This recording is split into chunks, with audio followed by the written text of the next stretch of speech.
जी रोकते रहे, राम मत जाओ मत जाओ मत जाओ, राम जी चले गए। अब आप कहते हो कि माता पिता की बात माननी चाहिए। रामायण में ये प्रसंग आता है अयोध्या कांड में, क्यों भाई आता है ना अयोध्या कांड में, कि दशरथ जी रोकते रहे और राम जी वन चले गए। तो कहां भगवान राम ने पिता की बात मानी? और यदि ये कहा जाए कि कैकेयी की बात मान के चले गए, तो कौशल्या जन्मधात्री मां है, कौशल्या जन्मधात्री मां है, कैकेयी जन्मधात्री मां नहीं है, कैकेयी सौतेली मां है। लेकिन जन्मधात्री मां कौन है? कौशल्या जी।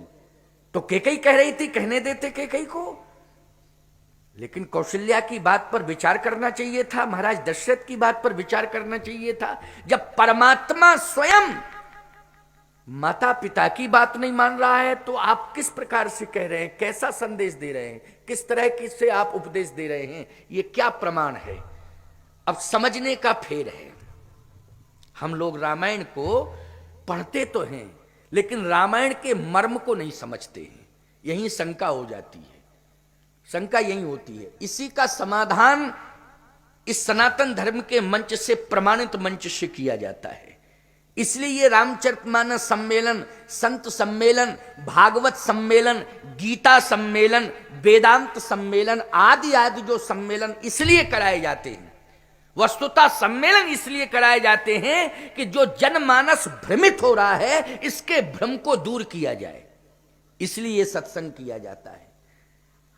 लेकिन सही बात तो यह है कि प्रस्तुति देने वाले भ्रम को दूर नहीं कर पाते हैं और भ्रमित करके चले जाते हैं। यह समस्या है, यह समस्या है।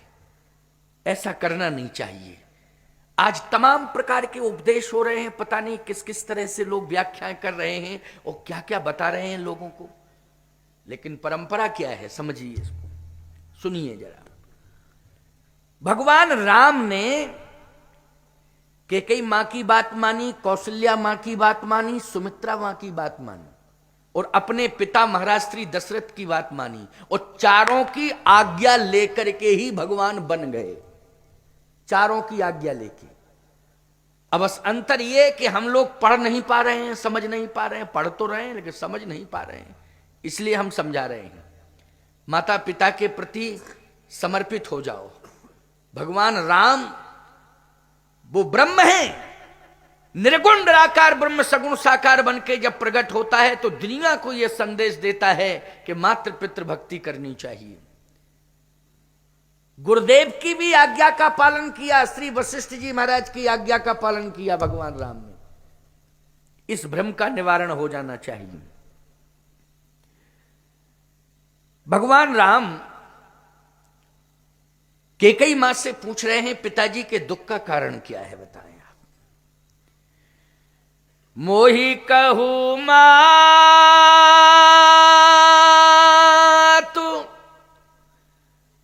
तात दुख कारण,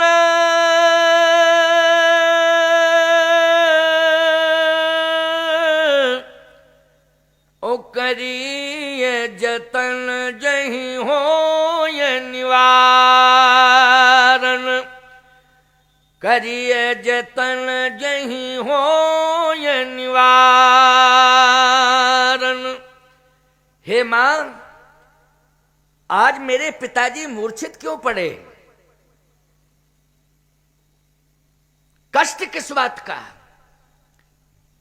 मैं प्रार्थना कर रहा हूं कि मेरे पिताजी का दुख कैसे दूर हो, इसके लिए मुझे आप पहले ये कारण बताएं कि दुखी क्यों है, फिर मैं निवारण करूं।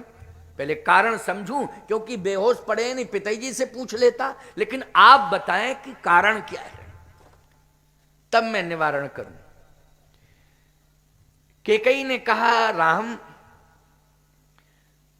तुम्हारे पिताजी छोटी सी बात पर नाराज हो गए, और इतने नाराज हुए कि टेंशन में आ गए और वो बेहोश हो गए।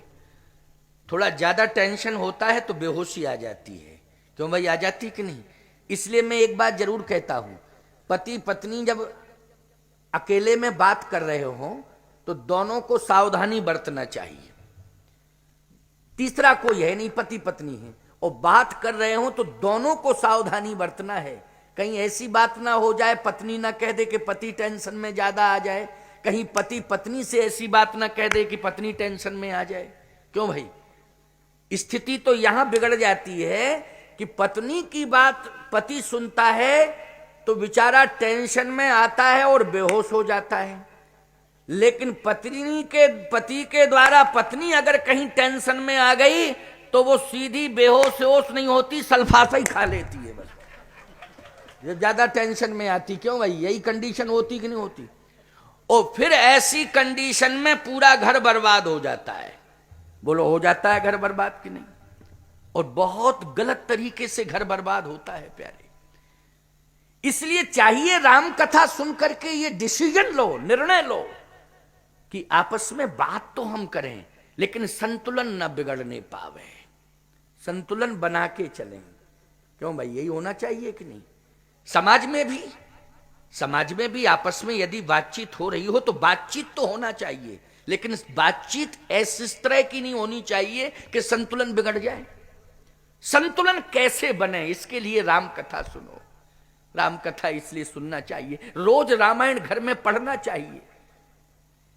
और रामायण पढ़ो तो हिंदी में जो नीचे अर्थ दिया गया है, इस अर्थ को भी पढ़ना चाहिए, क्योंकि ये अर्थ इतना बढ़िया है कि कभी कभी पढ़ते पढ़ते पढ़ते पढ़ते जो उलझन रहती है मस्तिष्क में, अर्थ ऐसा सामने आ जाता है कि वो अर्थ ही तुम्हारी जिंदगी के अनर्थ को समाप्त कर देता है। ऐसा रामचरितमानस का अर्थ है।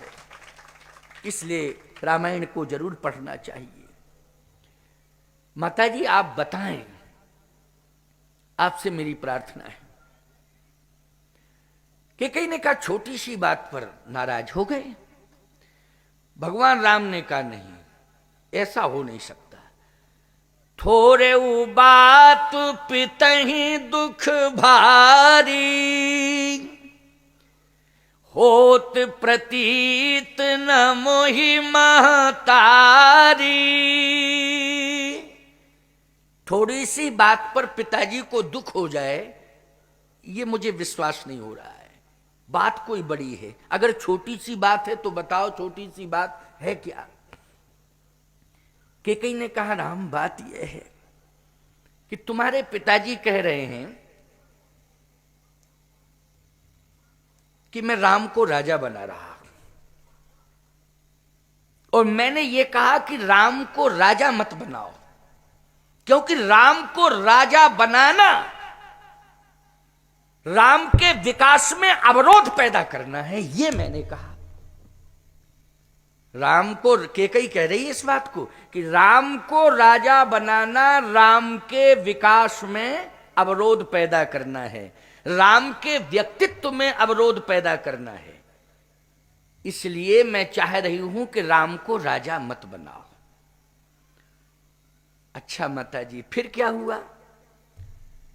आपने क्या कहा? मैंने यही कहा मत बनाओ। अरे मत बनाओ ठीक है, फिर आगे और क्या कहा कि जिससे बेहोश हो गए? कहा मैंने ये कहा है कि अगर राजा ही बनाना है तो भरत को बना दो, भरत को। भगवान राम ने कहा तो फिर पिताजी ने क्या कहा? पिताजी ने तुम्हारे ने यही कहा है कि हां भरत को हम राजा बना देंगे। तो फिर बेहोश क्यों हो गए? फिर क्यों बेहोश हुए? कहा मैंने एक छोटी सी बात कह दी कि राम को राजा तो बनाना ही नहीं है, राजा तो भरत को बनाना है। राम को 14 साल के लिए वन भेजना है, बस इतना सुना और बेहोश हो गए। अब राम इसमें अनुचित मैंने क्या कहा, अब तुम ही बता दो। भगवान राम ने कहा माता जी, ये तो आपने मेरे हित की बात कही, लेकिन पिताजी को, तुम्हारे पिताजी को तो अहित महसूस हुआ, अहित, तभी तो बेहोश हो गए। अब राम अपने पिता को समझाओ। देखो भैया, भगवान राम ने जब वन की बात सुनी तो प्रसन्न हो गए। मन मुस्काय भानु कुल भानु,